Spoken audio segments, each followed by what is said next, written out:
So I got a spanking, and I remember my dad coming home and be like, "You made my wife mad, and I can't believe you had my wife stressed." And I got a spanking from him too.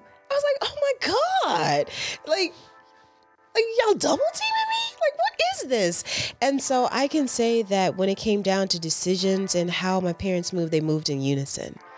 And there wasn't a time where, you can play that, oh, I'm going to ask dad and like trying to do all of that is just a waste of time.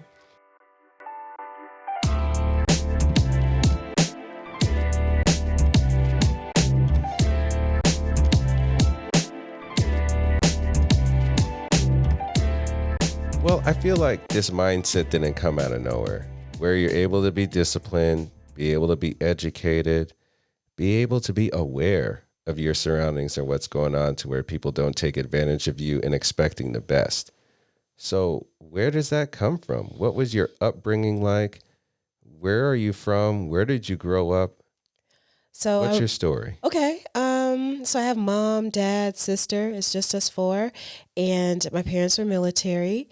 And I grew up here in Atlanta, Georgia, actually. So I left for college. Left and went to school in Maryland, came back. Well, actually, once I left for Maryland, I went to Germany and I had a job there and I was doing that. And then after that, I came back here to Atlanta, went to grad school and just kept going in my career. And here we are.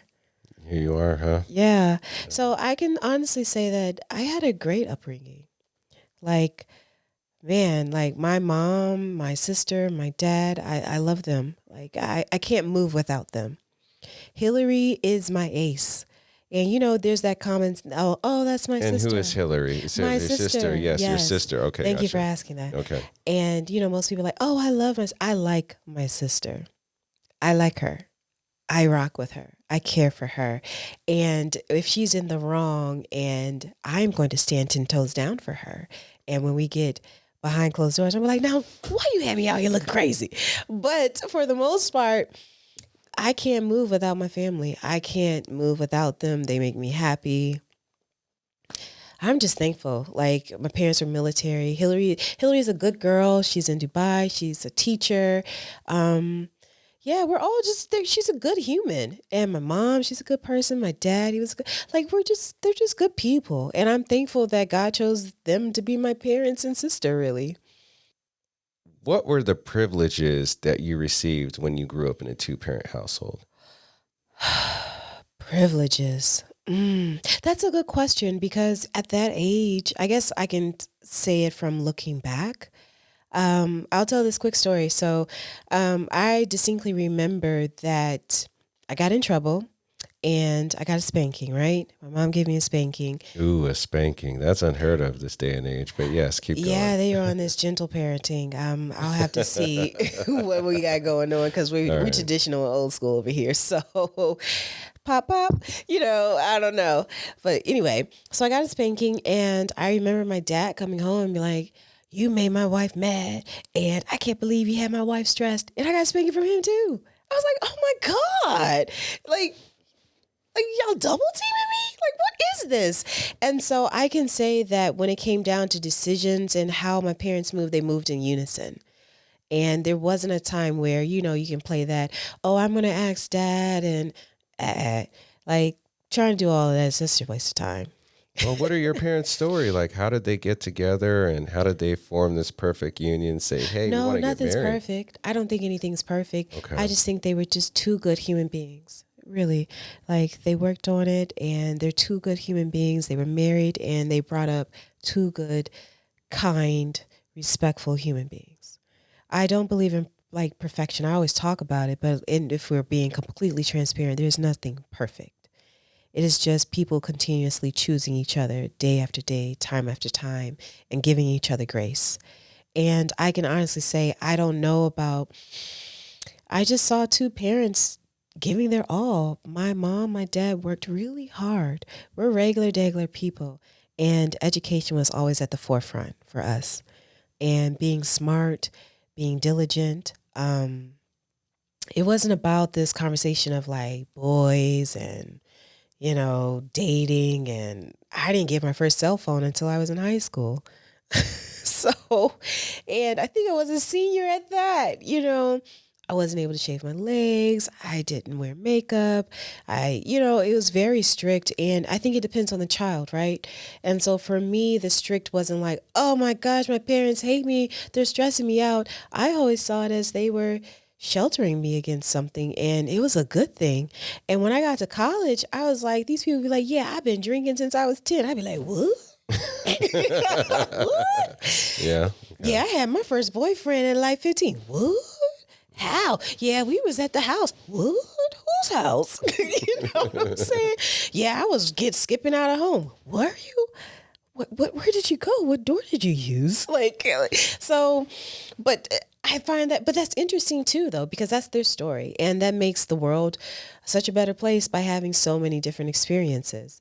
So I can't say my experience was perfect. What is perfect? I can just say I was loved thoroughly. And I had an idea of what it is that you want in a man.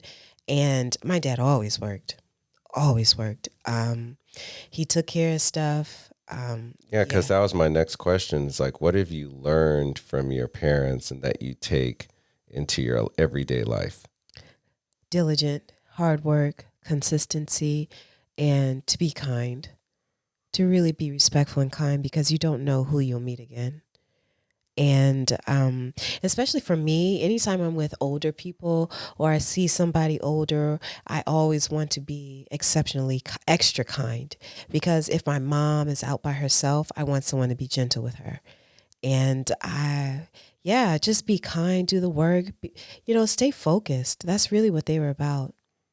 Okay, so what schooling did you kind of have growing up? Were you in a public school or private school? I did both. So I did private, then I did public, and then I graduated from a private school. Mm-hmm.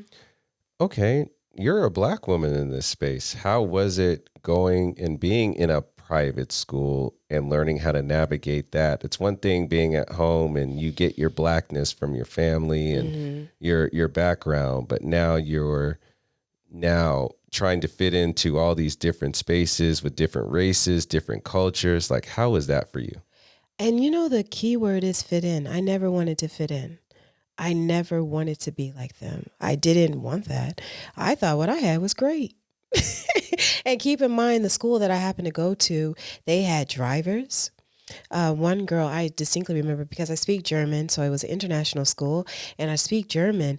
And so she was telling me how her dad only allowed her to drive a purple Mercedes because he felt they were the safest cars. And here I am.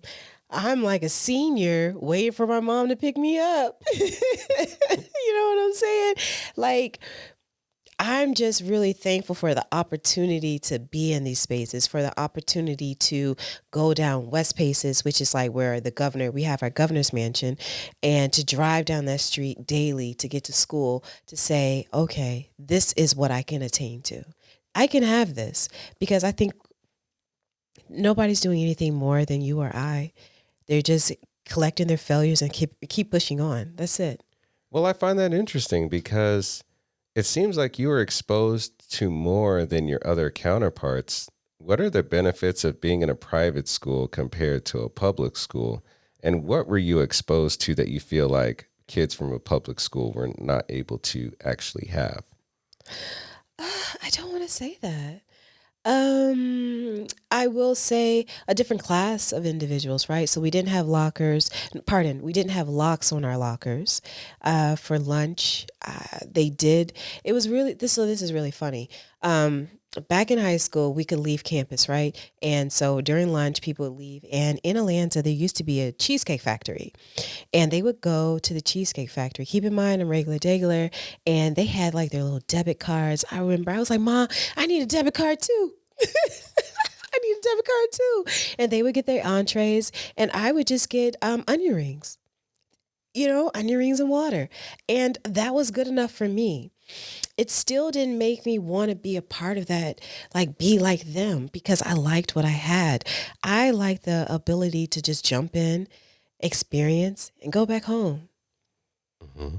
And so the benefits, naturally, you're in different environments. You meet different people. You get to experience different things being a part of that environment. Yes. However, just because you go to public school doesn't mean that you can't, because you can be a part of the debate club. It's going to take more effort to be in that space. I will say that. But what's for you is for you.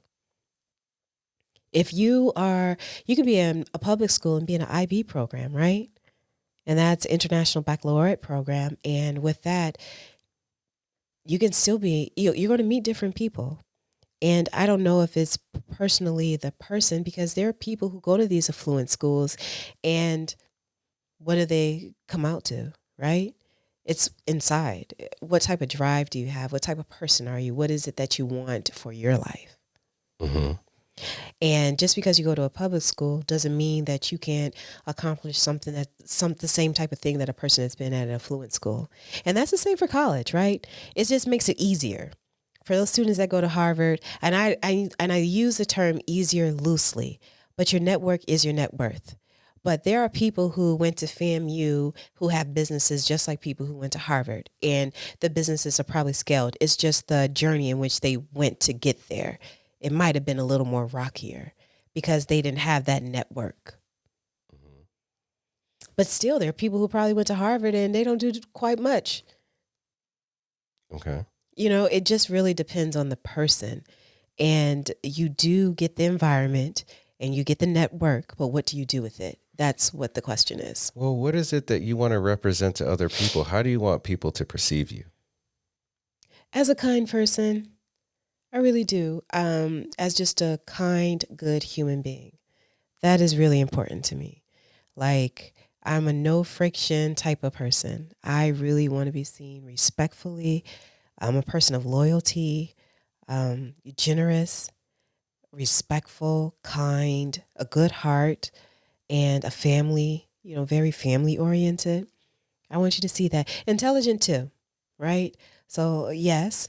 And also, there is a side of me where I will cross the street because I don't want a confrontation. But if you come on my side of the street, you're in my business now.